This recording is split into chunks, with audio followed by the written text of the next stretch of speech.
On the evening of the 10th of June, 1944, a chateau at Larkane, southwest of Caen, served an unglamorous purpose. Its rooms held maps, radios, and the staff work of Panzer Group West. For a brief hour, it also served dinner.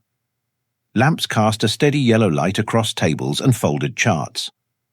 Outside, Normandy burned in fragments, artillery flashes, distant fires, the low percussion of a front line only a few miles away. Inside, the war felt organized, almost manageable. The officers ate with the practiced calm of men accustomed to alarms. Conversation moved between logistics and expectation, where armor would concentrate, when orders would be issued, how soon the counterattack could be shaped. This was the brain of Germany's armored answer in the West, functioning as doctrine intended, staff together, information flowing, decisions waiting to be finalized. The chateau gave space to think, and thinking felt like control. Then the sirens rose. Not sharply, but familiarly. Air warnings had become a rhythm of occupation, a background noise to planning. Plates were set aside. Men stepped into the evening air, half curious, half dismissive, scanning a sky that had learned to dominate their routines. Experience suggested the moment would pass. Experience had taught them to normalize danger. High above, experience was irrelevant.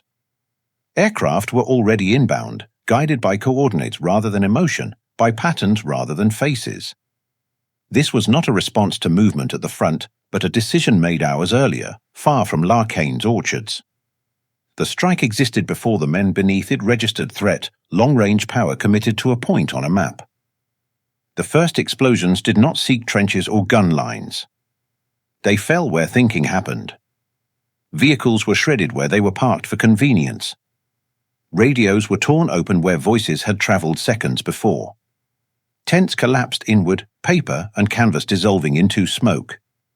The tools that aligned divisions vanished in an instant, not through attrition, but through interruption. Minutes later, the headquarters was no longer a place. It was debris, fire, and stunned survivors trying to comprehend silence where instruction had lived. The violence was brief, almost surgical, but its effect spread outward immediately. Orders stopped. Connections failed. The mind of an armored army lost its voice before it could speak. Shock arrived as reversal. The battlefield did not begin by killing those at the front. It reached backward and severed the intelligence that guided them. And as smoke drifted over Larkane, an unasked question settled over Normandy: what becomes of armor when the plan that moves it is already gone? In the days after D-Day, Germany's remaining hope in the West narrowed to steel. Infantry could delay, artillery could wound, but only armor promised reversal. The Allied lodgment along the Normandy coast was still shallow, its ports incomplete, its supply lines fragile. German doctrine had long held that such a beachhead, if struck early and decisively, could be broken. The answer, as it had been before, was a massed counterblow. Panzer Group West existed to make that blow possible. It was not a formation of tanks so much as a mechanism of coordination, an operational fist built from divisions scattered across France. Its purpose was synthesis, to gather dispersed panzer units, align their movement, and deliver them at one point, at one time, with overwhelming effect.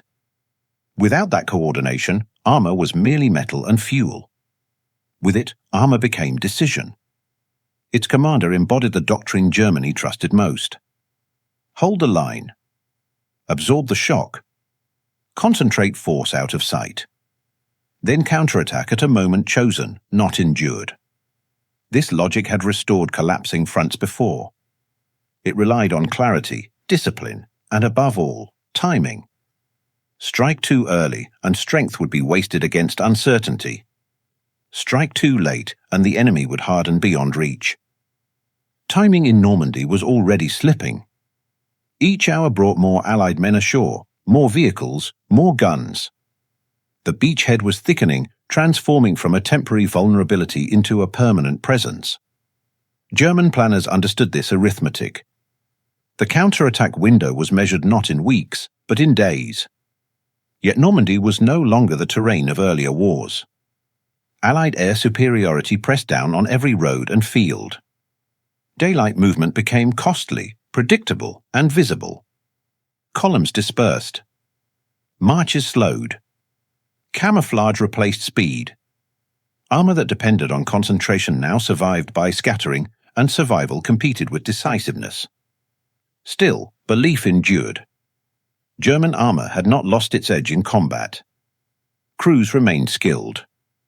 Machines remained formidable. If they could be gathered and unleashed at the right moment, order could still be restored, so the thinking went. Doctrine offered reassurance against an altered sky. But doctrine assumed time could be chosen. As plans formed and maps filled with arrows, a harder question emerged, unspoken but unavoidable. What happens when the moment you are waiting for is taken from you before the tanks ever move?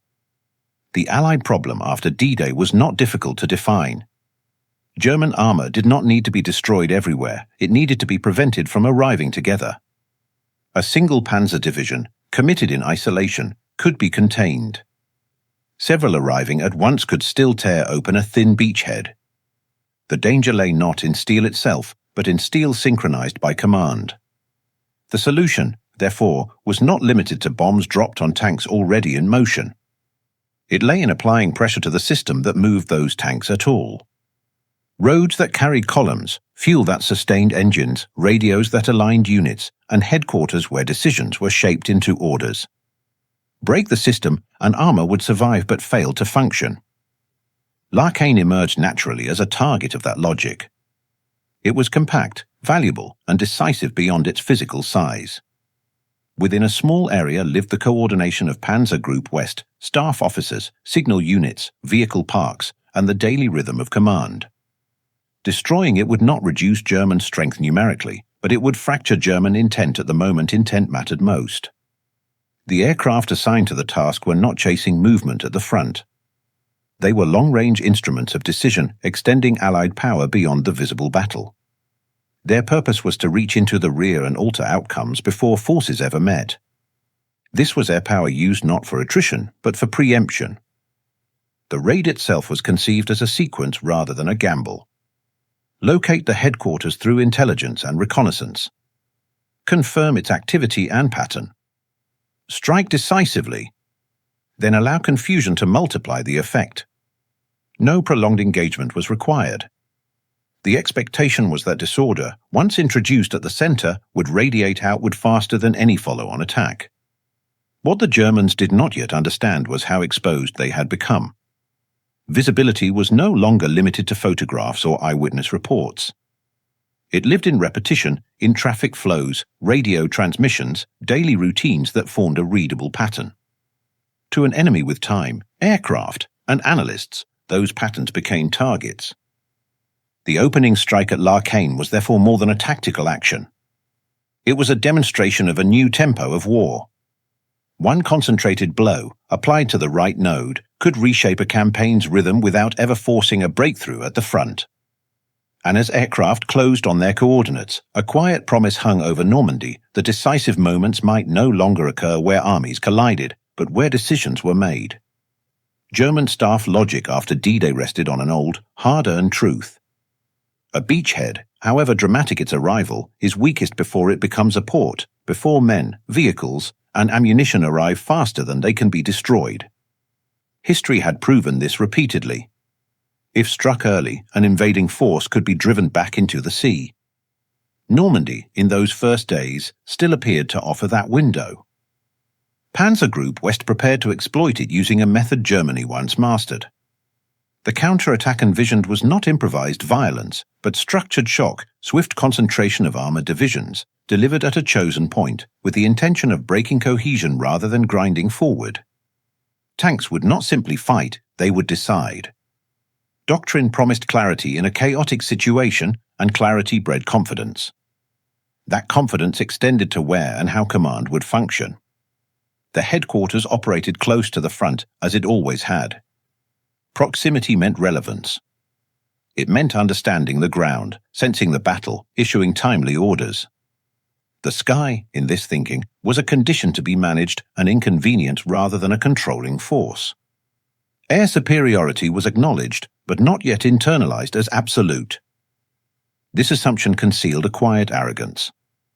Camouflage, dispersion, routine movement, These had worked before. Staff officers believed that experience could substitute for invisibility. Headquarters life retained a rhythm, morning briefings, traffic flow, predictable radio schedules. The belief was not reckless, but inherited. It was rooted in a war where air power supported operations rather than defined their limits. The elegance of the German plan depended on communications. Orders had to move faster than Allied reinforcements. Divisions needed to converge before the enemy's mass hardened beyond reach. Radios were not accessories, they were arteries. Staff work was not administrative, it was operational force. Without rapid transmission of intent, armor would arrive piecemeal, too late, or not at all. Time pressed relentlessly. Each day ashore multiplied Allied strength. Engineers expanded beach exits. Supply dumps grew. Artillery networks thickened. What was breakable on the 7th of June would be stubborn on the 10th and formidable soon after. German planners understood this compression of opportunity. The counterattack could not wait indefinitely. Yet waiting was already being imposed. Air interdiction slowed movement. Dispersal delayed assembly. Roads that once promised speed now punished visibility. The very measures that kept units alive postponed the moment they were meant to strike. Survival began to compete with decisiveness, and the balance tilted subtly, day by day. Belief, under such pressure, became gamble. Staff officers still spoke in the language of possibility if divisions arrived, if coordination held, if the moment could be chosen. But possibility decays quickly under observation. Every hour of delay transformed can into might, and might into never. What Panzer Group West did not yet see was the delay was no longer accidental. It was being engineered. And as German armor waited for the right moment to decide the battle, another force was already deciding when and whether that moment would ever come. For the Allies, air power in Normandy was not conceived as spectacle. It was not meant to impress, nor even primarily to destroy. It was a form of control, an invisible pressure applied continuously, shaping what the enemy could attempt at all. Bombs and rockets mattered less than their effect on movement, timing, and confidence. The purpose was interdiction, to punish concentration before it could become decisive. The aim was strategic suffocation. German armor did not need to be annihilated to be neutralized. It only needed to arrive late, fragmented, and exhausted. A Panzer division forced to halt by day, disperse by night, and reroute under threat lost more than fuel. It lost momentum. By the time it reached the front, the battle it was meant to decide might already be beyond decision. This approach demanded a different understanding of firepower. Intelligence itself became a weapon. Information was gathered not simply to describe the battlefield, but to identify leverage, points where pressure could slow or paralyze everything connected to them. Nodes replaced targets. The question was no longer, where are the tanks, but what allows the tanks to act together? Panzer Group West answered that question with clarity. It was coordination made physical. Within its headquarters lived the alignment of divisions, the timing of movement, the transmission of intent. Radios turned maps into orders. Staff officers turned doctrine into action. Without this center, German armor would still exist, but it would exist alone, powerful locally, ineffective strategically. The Allies also understood tempo. Initiative is not seized only at the front. It is sustained by leadership that can observe, decide, and act faster than its opponent. Disrupt that leadership, even briefly, and initiative bleeds away. Confusion multiplies faster than clarity can be restored. In modern war, delay is often deadlier than defeat. This logic reflected a deeper shift. Earlier conflicts sought victory by breaking formations in battle. Normandy suggested another path. It was often easier, and more efficient, to break command than to break combat units themselves. Armor could be replaced or repaired. Experienced staff officers, working systems, and lost days could not. Air power made this logic practical. Aircraft could reach beyond the front line, beyond immediate resistance, and apply force where it would ripple outward. They could strike not the visible clash, but the invisible preparation for it. This was power exercised in advance, shaping events before they unfolded. The strike being prepared was therefore not meant to win a duel. It was meant to cancel a plan. If successful, German armor would never arrive as intended. There would be no single moment of dramatic counterattack, only a series of late, partial, frustrated efforts under hostile skies. As intelligence refined its picture and aircraft were assigned their coordinates, the stage quietly set itself. The Allies were not waiting to see what Germany would do next. They were moving to ensure that what Germany needed to do next would never quite be possible. Lekain offered what a headquarters required to function well: space for maps to be unfolded and studied, roads wide enough to park staff cars and radio trucks close at hand, a chateau that provided shelter, light, and a sense of permanence amid a fluid front. In practical terms, it was an efficient choice. Work could be done there, and done comfortably, even as the fighting crept closer. Function, however, creates visibility. Vehicles cluster where staff must move quickly between tasks. Radios transmit regularly, filling the air with disciplined bursts of signal traffic. Couriers arrive and depart along the same roads at roughly the same hours. What makes a headquarters effective also makes it legible. Organization leaves traces. In a war defined by air dominance, those traces become exposure. Pattern is no longer an abstraction. It is something that can be seen, measured, and acted upon from distance. Concentration announces itself not only to observers on the ground, but to analysts studying repetition over time. The sky turns routine into risk. The error at Lekain was not incompetence. The officers there were experienced, cautious, and professional. Their mistake lay in assumption, in believing that the enemy could not fully read the rhythm of headquarters life. They understood camouflage and dispersion. They did not yet grasp that rhythm itself could betray them, the daily pulse of command, the predictable choreography of decision-making. Proximity to the battle reinforced that assumption. Being close felt necessary. It promised immediacy, relevance, and control. From nearby fields and villages, commanders could sense the front's movement and respond quickly. Distance, by contrast, seemed like ignorance. Yet under hostile skies, proximity was not advantage. It was exposure compounded. The headquarters behaved as it always had. Staff gathered where staff needed to be. Vehicles parked where vehicles were useful. Signals flowed because signals were essential. Nothing about this appeared reckless in isolation. Each choice was reasonable, each followed doctrine. But reason, repeated, becomes pattern, and pattern is precisely what a modern enemy seeks. The miscalculation was therefore small, almost invisible. A location chosen for convenience, vehicles clustered for efficiency, confidence placed in routine that had worked before. No single decision invited catastrophe. Together, they formed a signature that could be detected, confirmed, and acted upon. What made the situation more dangerous was its normality. Men planned, ate, and worked as if margins still existed, spaces where war could be organized without immediate consequence. That illusion was sustained until the moment it wasn't. Air power erased the buffer between planning and punishment. Small signatures invite large consequences because they do not demand immediate correction. They feel tolerable until they are decisive. At Lekain, the headquarters did not fail in its duties. It simply remained visible long enough for visibility to become fatal.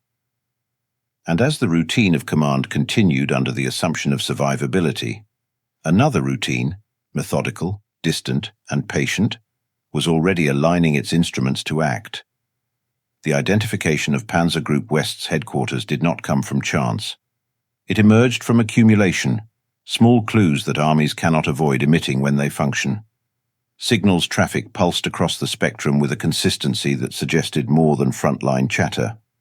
Road movement converged and diverged with purpose rather than necessity.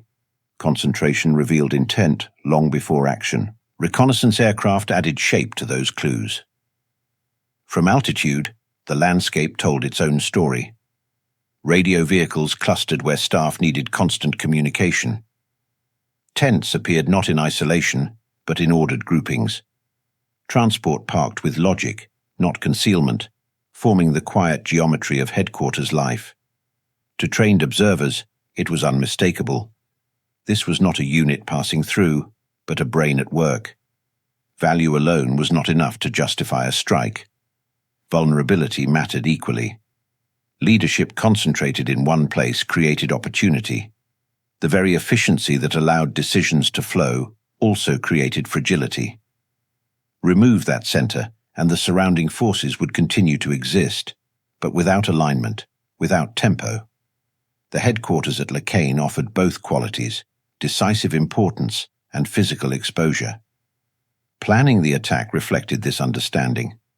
Speed and accuracy mattered more than weight. The goal was not to pulverize an area indiscriminately, but to arrive before German armor could execute its counterplan. Timing, once again, was the weapon. Strike too late, and the headquarters would already have done its work. Strike precisely, and confusion would do the rest. Innovation here did not reside only in aircraft or munitions. It lived in coordination. Intelligence gathered from signals, reconnaissance, and pattern analysis was translated into targeting. Targeting was converted into action without delay. Information did not sit in reports. It moved directly into decisions. The distance between knowing and striking narrowed until it almost vanished. This process represented a quiet revolution. Earlier wars separated intelligence from operations, analysis from execution. In Normandy they fused. Aircraft became extensions of analysis. Bombs became conclusions drawn at altitude. The battlefield extended backward into offices, radios, and routines. German commanders still imagined the decisive contest in familiar terms. Tanks would meet tanks. Firepower would answer firepower. Skill and courage would determine outcome. That contest would come, but it would not be decisive in the way doctrine promised. The Allies were not waiting for armor to arrive in strength. They were acting to ensure it never would. As this logic settled into place, the nature of the duel changed. It was no longer a competition between machines on open ground. It was a contest between systems, between the ability to observe, decide, and act as a whole, and the vulnerability created by needing to do so. By the time the target was fixed and aircraft were assigned their approach, the outcome of that contest was already leaning in one direction. The Germans still prepared for a battle of steel. Above them, a battle of invisibility was about to end. The attack came on 10th of June 1944, not as a gradual escalation, but as sudden arrival.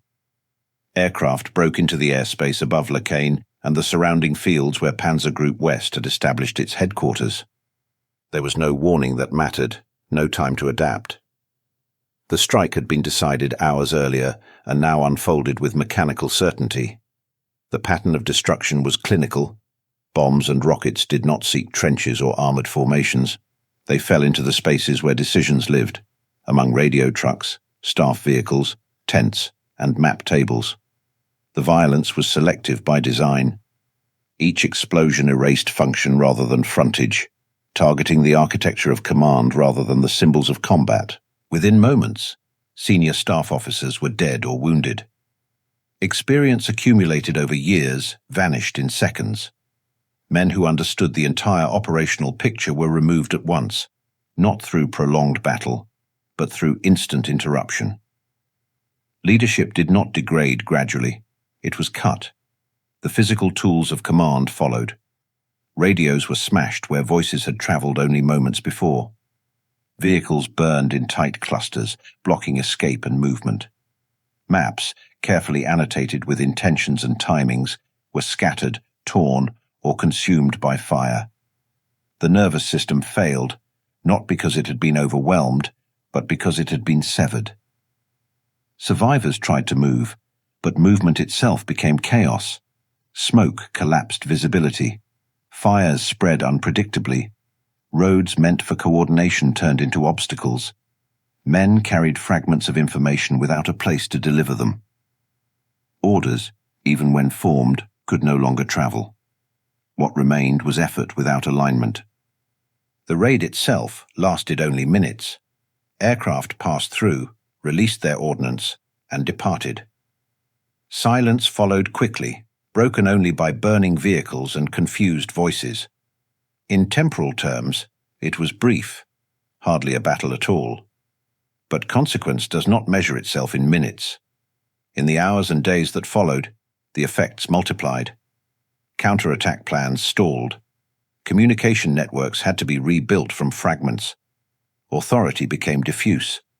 Time, already scarce, was consumed by repair rather than action. The loss could not be undone by courage or improvisation. Here, struggle revealed its asymmetry. One side prepared to fight armor with armor.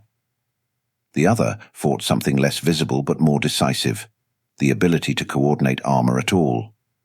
And as the smoke over Lacane thinned, it became clear that the most important damage had already been done, long before any tanks reached the front.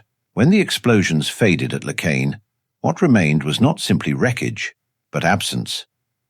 Survivors moved through debris searching for structure, maps that could still be read, radios that might still speak, officers who might still issue coherent orders. Paper lay scattered across scorched ground, intentions separated from authority. Silence replaced the steady traffic of command. Attempts to restore order began immediately, but restoration required things that no longer existed in one place. Radios were dead or missing.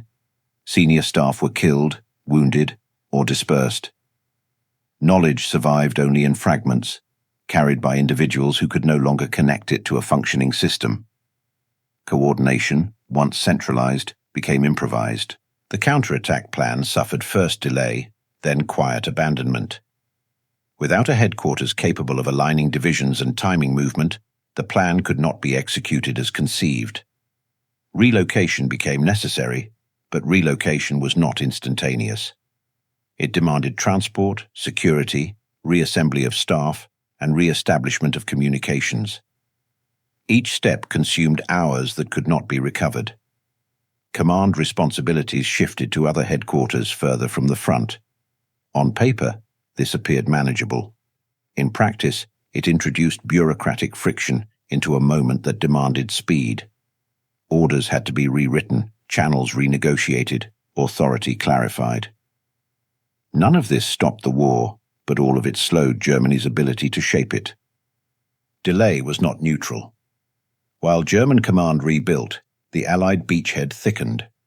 More troops came ashore, supply dumps expanded, artillery networks deepened. What might have been contested on one day became anchored on the next. The cost of lost time compounded quietly, turning opportunity into permanence. German forces responded as best they could.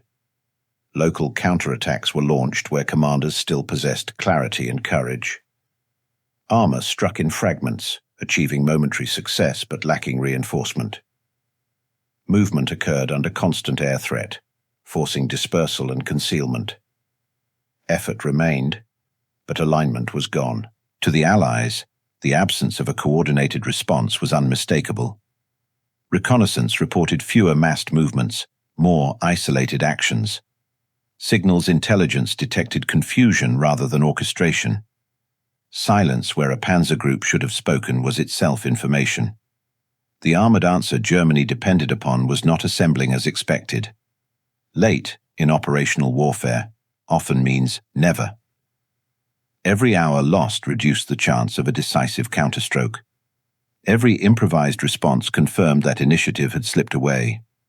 Germany was still dangerous, still capable of inflicting loss, but it was no longer dictating tempo. The rhythm of the campaign changed subtly, but decisively. Germany ceased shaping time and began enduring it. Actions became reactions, plans narrowed. The war in Normandy did not end with the strike at Lacane, but from that moment forward, it moved to a beat set by someone else. A Panzer group is not defined by the number of tanks it commands. It is defined by the work that binds those tanks into purpose. Staff officers translate doctrine into orders. Signals discipline keeps units aligned across distance. Logistics ensure movement can be sustained beyond first contact. Above all, coherent intent gives force direction. Without these elements, armor remains dangerous, but it ceases to be decisive. With Lacane shattered, that cohesion dissolved. German armored units continued to fight with skill and determination. Locally, they could still inflict losses, but the ability to strike as a synchronized mass, at one point, at one time, was gone. What survived was strength without alignment, power without orchestration. For the Allies, the consequence was measured in time. Hours became days in which reinforcements arrived unopposed by a coordinated counterstroke. Beach exits widened, supply routes stabilized, depth replaced fragility. The beachhead ceased to be a gamble and began to resemble permanence. Time, more than territory, became the true gain. German commanders felt the shift immediately. Instead of shaping the battle through planned concentration, they responded to Allied advances as they occurred. Movements became reactive, dictated by necessity rather than design. Each push demanded response. None allowed preparation. Initiative, once lost, proved difficult to reclaim. This turning point left little mark on tactical maps. There was no single arrow pointing to catastrophe, no dramatic collapse of a front. The change appeared in absence, fewer synchronized thrusts, fewer moments of massed armor. In their place came scattered engagements, local counterattacks disconnected from any larger design. Operationally, the effect was profound. Initiative does not vanish in a single blow. It erodes when leadership cannot assemble it in time. At Lacane, the machinery that transformed information into action had been broken. Decisions arrived late, if at all. Opportunities passed unexploited. The lessons settled quietly but firmly.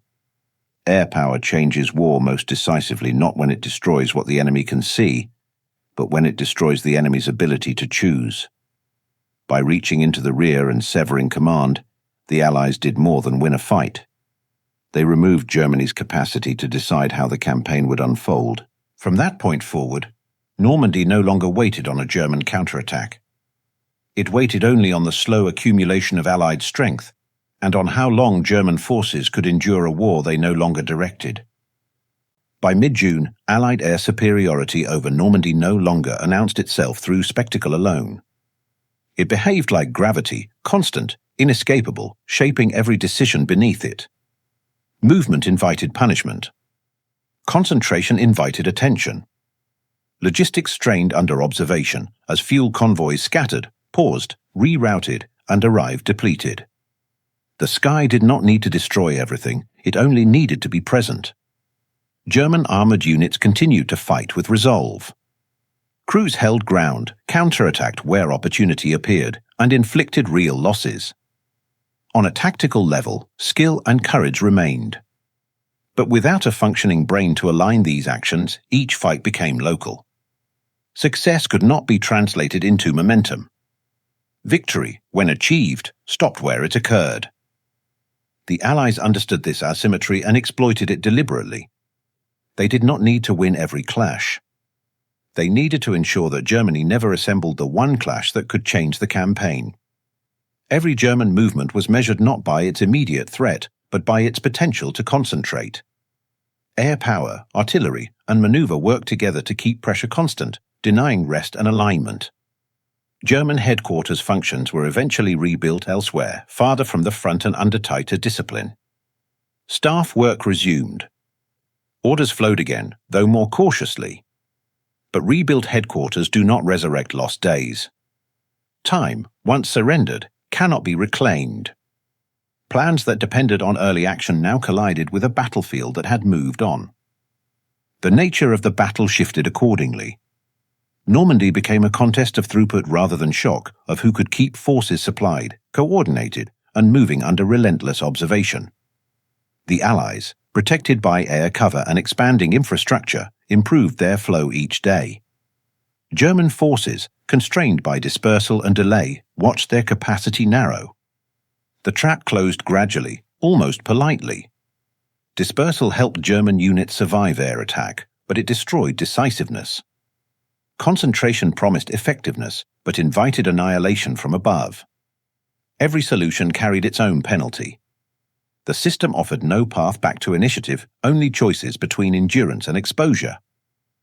This was the climax of the campaign, not because of a single dramatic explosion, but because momentum settled irreversibly. The pressure system took hold. Allied strength accumulated predictably. German effort dissipated unpredictably. The direction of the campaign no longer required bold decisions, it required patience. What had begun with a few minutes of violence at Larkane now expressed itself everywhere. Fewer massed counterattacks. More withdrawals by necessity. More reactions than initiatives. Normandy did not collapse for Germany, it hardened against them. And as the pressure deepened, the meaning of that earlier strike became unavoidable. It had not destroyed an army in a day. It had ensured that, from that day forward, the campaign would move only one way.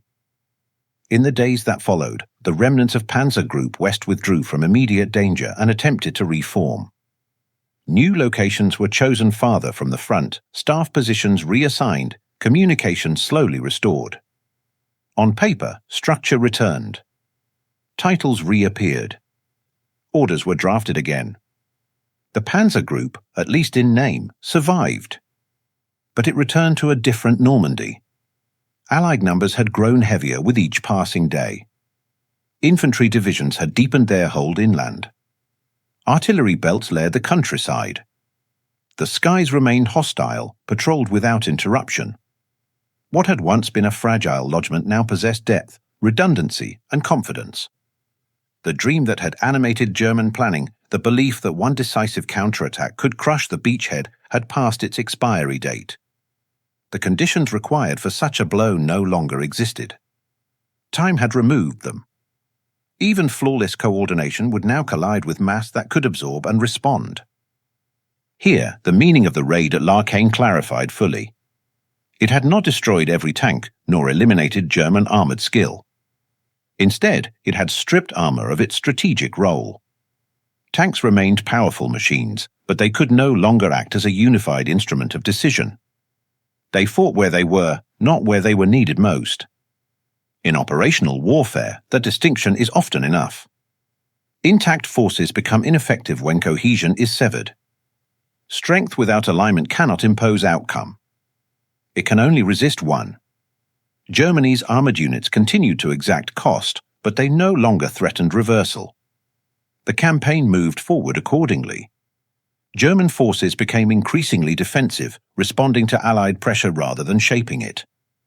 Withdrawals occurred not in collapse, but by degrees, yielding ground to preserve units, sacrificing space to preserve time. The pattern repeated, steadily, predictably. The verdict of the strike stood unchallenged. Fate, in modern war, does not always turn on mass or bravery. It can turn on minutes, on concentrated air power applied to the right node at the right moment. At Larkane, those minutes had passed. And by the time Panzer Group West found its voice again, the campaign no longer listened. Long-range gun war has often been understood as distance, how far a weapon can travel, how deep it can strike behind the front. Normandy quietly altered that definition. Long-range power was not simply about reach. It was about consequence. It meant extending force beyond the line of contact to alter decisions before they could be carried out. Larkane illustrated this principle with unusual clarity. The strike did not aim to destroy every tank or to grind German strength down through attrition. It targeted the mechanism that aligned that strength. When command is disrupted, mass loses meaning. Armor remains on the battlefield, but purpose fragments. Measured by casualties alone, the raid appeared restrained when set against the slaughter at the front. It did not leave fields of wreckage or tens of thousands of dead. Yet it removed something far rarer. In one evening, irreplaceable experience was lost, staff officers who understood timing, coordination, and the fragile geometry of modern operations. Such losses could not be repaired with reinforcements or machinery. The strategic effect followed with quiet certainty. The German counterattack window narrowed until it closed. What might have been attempted in the first days after the landings became increasingly impractical as Allied strength accumulated. Long-range strike did not defeat German armour in battle. It ensured that the moment when armour could have mattered passed unused. For Allied soldiers, this impact was largely invisible. They experienced it as absence. There were fewer massed panzer thrusts into thin infantry lines, fewer moments when the front seemed close to rupture. Protection arrived not as dramatic rescue, but as prevention. Battles that never occurred left no obvious trace. For German soldiers, the effect was more immediate and more bitter. Orders still arrived demanding concentration and decisive action. Yet the system that made those demands achievable had been damaged beyond quick repair. Men were asked to accomplish what coordination, fuel, and timing no longer allowed. Frustration replaced confidence, and effort replaced expectation. This contrast revealed a broader shift in warfare. Modern conflict increasingly favored nodes over numbers. Communications, leadership, and logistics became targets as valuable as entire formations. Their destruction did not always look decisive in the moment, but it shaped outcomes over time. L'Arcane was not unique, but it was instructive. It showed that victory no longer required annihilation everywhere. Pressure applied to the right point could alter a campaign's trajectory without dramatic battlefield collapse. The front moved not because it was pushed, but because resistance lost its coherence. In this sense, long-range strike was never about how far aircraft flew. It was about how deeply they reached into the enemy's ability to choose. Normandy would still be fought field by field and village by village, but the decision had already been influenced by a strike that understood modern war's preference, not for destruction everywhere, but for disruption where it mattered most. A chateau appears, at first glance, to be a rational refuge. Solid walls promise protection from fragments and weather. Shaded grounds offer concealment from the air.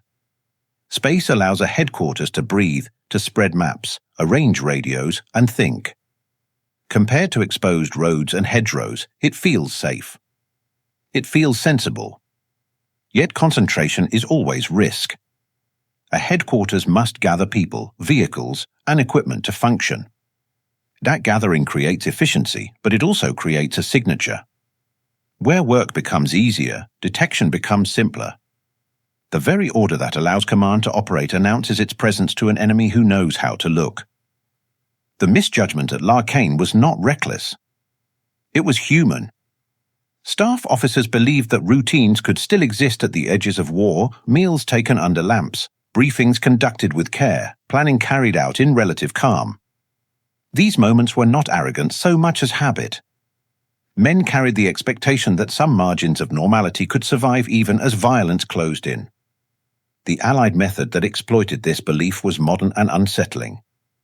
Information was converted into destruction with minimal warning. Patterns were observed, confirmed, and acted upon from distance. There was no negotiation with danger, no gradual escalation. Cause and effect collapsed into a single moment. Beneath the smoke lay a quiet ethical tension. Individuals died not because of personal failure or battlefield error, but because they occupied the wrong node in a system. Their importance to the machine made them targets.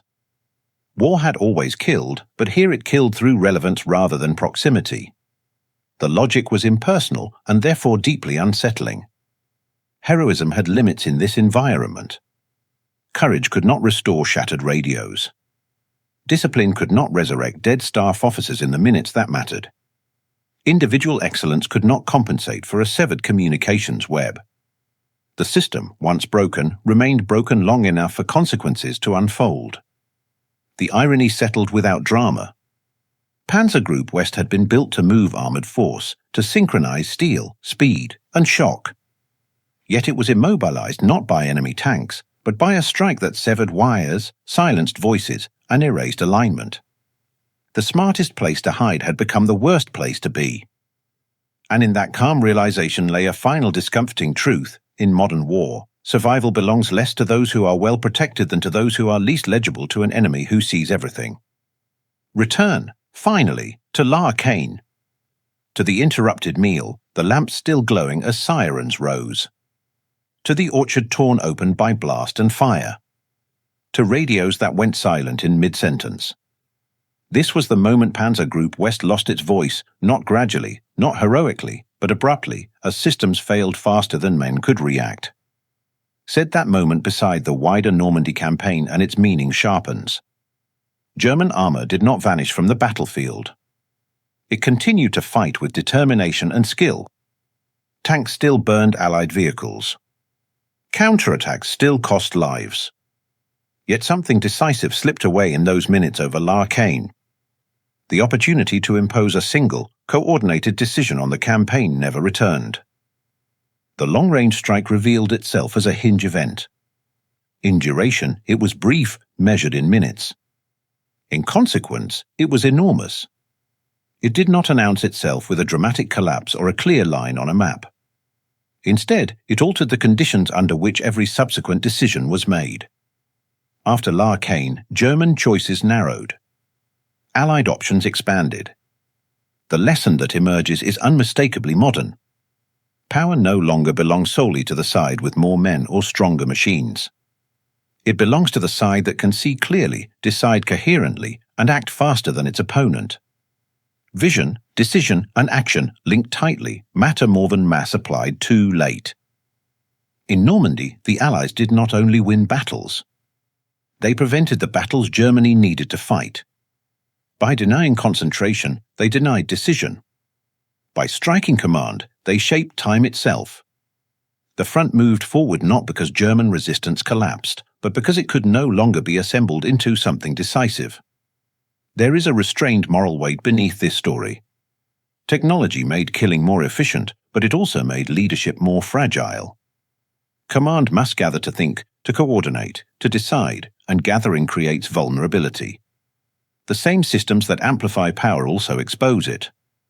Modern war rewards those who understand this paradox first. At Larkane, no individual act of bravery could reverse what had happened. Courage could not restore lost minutes.